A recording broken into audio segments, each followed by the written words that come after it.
آتے ہیں وہاں بھی اللہ تعالیٰ کی تجلیاں دیکھتا ہے. مجذوب جس کو عامل بھی کہتے ہیں اور جس کو قلندر بھی کہتے ہیں اور جس کو مجذوب بھی کہتے ہیں، جو کہ منصور علاج جس اسٹیج پہ تھا، جس نے ان الحق کا آواز لگایا تھا، وہ یہ اسٹیج تھی منظور. ٹھیک ہے، تو اس میں جو یہ ہوتا ہے کہ یعنی جیسے کہ اللہ تعالیٰ کی نور کی شمع جل جاتی ہے، وہ پروانے کی طرح اس کے گر چکر لگاتا ہے تاکہ میں نور کو پکڑ لوں. ہاں، تو پھر اس میں آپ نے دیکھا ہوگا پہلے پرانے زمانے میں وہ ہوتے ہیں دیا اور لاٹین اور یہ چیزیں، اور شمع پروانے جو ہے اس کو سارے راگ جو ہے اس کے اوپر، تو وہ کچھ تو بجن کچھ جو ہے صبح تک خاک ہوتے ہیں، سارے ڈھیر پڑے رہتے ہیں، تو وہ اللہ تعالیٰ کی عشق میں جل جاتے ہیں. ہاں، وہ اتنا اللہ تعالیٰ کی اس میں وہ کہتے ہیں وہ روشنی حاصل کرنے کی، ایسے ہی ان کو قرار نہیں ہوتا ہے. ایسے ہی جو آپ دیکھیں گے ان کو ایک نظر اگر آپ لوگوں نے دیکھا ہو تو بالکل گھومتے رہتے ہیں سارے رات. تو پھر یہ یہاں پہ ہوتا ہے کہ یعنی وہ اپنے نفس کو قتل کر دیتے ہیں اللہ تعالیٰ کی اس سے، ان کا یعنی من عرفہ نفسہ فقد عرفہ ربہ. تو یہاں پہ ان کا جو نفس امارہ ابھی شروع سے لے کر یہاں تک نفس امارہ ہے، جو مسلمان ہے لا الہ الا اللہ محمد رسول اللہ پڑھا ہے، ہاں، تو وہاں سے لے کر پھر وہ نفس امارہ آہستہ آہستہ وہ کم ہو کے یعنی پھر جو یعنی اس میں جو ہے وہ نفس مطمئنہ میں داخل ہو جاتا ہے. جب وہ نفس مطمئنہ میں داخل ہوتا ہے تو وہ پھر معرفت اس کو مل جاتی ہے. ٹھیک ہے، معرفت کی مثال یہ ہے کہ دنیاوی لحاظ کو سمجھانے کے لیے جیسے کہ علامہ اقبال نے کہا ہے کہ وہ پر نور ہو جاتا ہے، اس کے اندر اللہ تعالیٰ کو نور آ جاتا ہے. یہ صرف نور کے گر چکرے لگا رہا تھا، نور حاصل کرنے کی کوشش کر رہا تھا، اور یہ خود اندر سے نور بن جاتا ہے. اللہ تعالیٰ پھر جو ہے نا وہ جہاں پہ نظر آتا ہے پھر نور نظر آتا ہے. تو علامہ اقبال نے اس میں یہ کہا ہے کہ پروانہ بھی پتنگا، جگنو بھی ایک پتنگا، پروانہ بھی پتنگا، یہ روشنی کا طالب وہ روشنی سراپا. یعنی جگنو اور پروانے دونوں پتنگ میں آتے ہیں، ہاں، لیکن ایک جو ہے روشنی کا طالب ہے اور دوسرے سراپا روشنی ہے. جگنو کے اندر ہم دیکھتے ہیں رات کو وہ لائٹ دیتا ہے، اس سے روشنی نکلتی ہے. پروانہ کیا کرتا ہے کہ لائٹین کے پیچھے گردش مارتا ہے.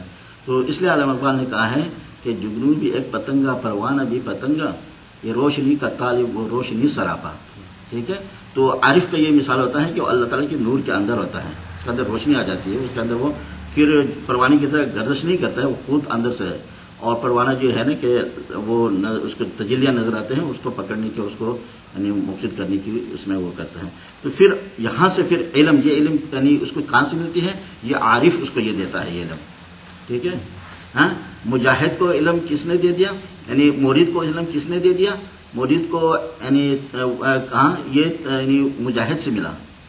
ہاں، مجاہد سے پھر یعنی مجاہد سے ذاکر نے لے لیا، ذاکر نے مجاہد سے لے لیا، جو ذاکرین جو ہے، اور مجذوب نے ذاکر کو دے دیا.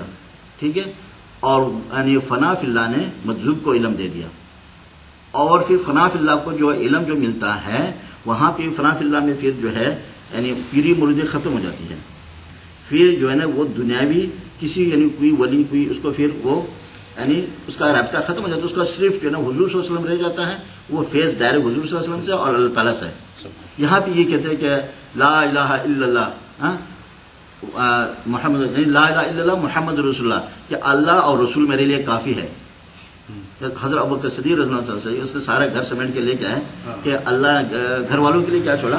وہ کہتے ہیں کہ اللہ اور اس کا رسول کافی ہے. یہاں پھر وسیلہ ختم ہو جاتا ہے. پھر یہاں تک وسیلہ ضروری ہوتا ہے یہ اسٹیج تک پہنچنے میں، اس کا وسیلے کے بغیر نہیں. لیکن جو معرفت میں داخل ہو جائے تو وہ نفس مطمئنہ میں داخل ہوتا ہے. اور نفس مطمئنہ ایسے ہے اس کے لیے پھر پیچھے خطرہ نہیں، وہ پھسلتا نہیں ہے، وہ ولی کامل ولی ہو جاتا ہے. اس کے لیے خطرہ شیطان اس کے پاس نہیں جا سکتا ہے. شیطان جو ہے مجذوبیت تک آتا ہے انسان کو. ٹھیک ہے، تو شیطان دوسرے ولیوں کو، نیچے والے ولیوں کو پھسلا سکتا ہے، لیکن فنا فی اللہ والے کے پاس، اور فنا فی اللہ ہوتا ہے مخلصین میں آ جاتے ہیں. یہ دوسرے کیٹیگری جو ہے یہ ان کا درجہ مخلصین کا ہے، اور فنا فی اللہ کے اوپر جو درجے جو ہے وہ مخلصین. تو شیطان نے یہ کہا تھا کہ اللہ تعالیٰ میں آپ کی تمام امت کو، میں آپ کی تمام مخلوق کو میں بکھا دوں گا، لیکن مخلصین کے علاوہ ان کے اوپر میرا بس نہیں چلے گا. تو یہ وہ لوگ ہوتے ہیں شیطان کی چنگل سے اور نفس کی چنگل سے آزاد ہو جاتے ہیں، کیونکہ وہ موت و قبل ان تموت ہو جاتے ہیں. یہاں پہ مجذوبیت میں جب آگے وہ معرفت میں چلے جاتے ہیں تو وہ موتو قبل ان تموت، وہ اپنے نفس کو مار دیتے ہیں، نفس کا جنازہ پڑھ لیتے ہیں، نفس کو دفنا دیتے ہیں، نفس سے فارغ ہو گئے. وہ جو نقصان دہ دوسرا ایک نفس ملتا ہے اس کو نفس مطمئنہ بولتے ہیں. نفس مطمئنہ کا مطلب ہے اطمینان، سکون.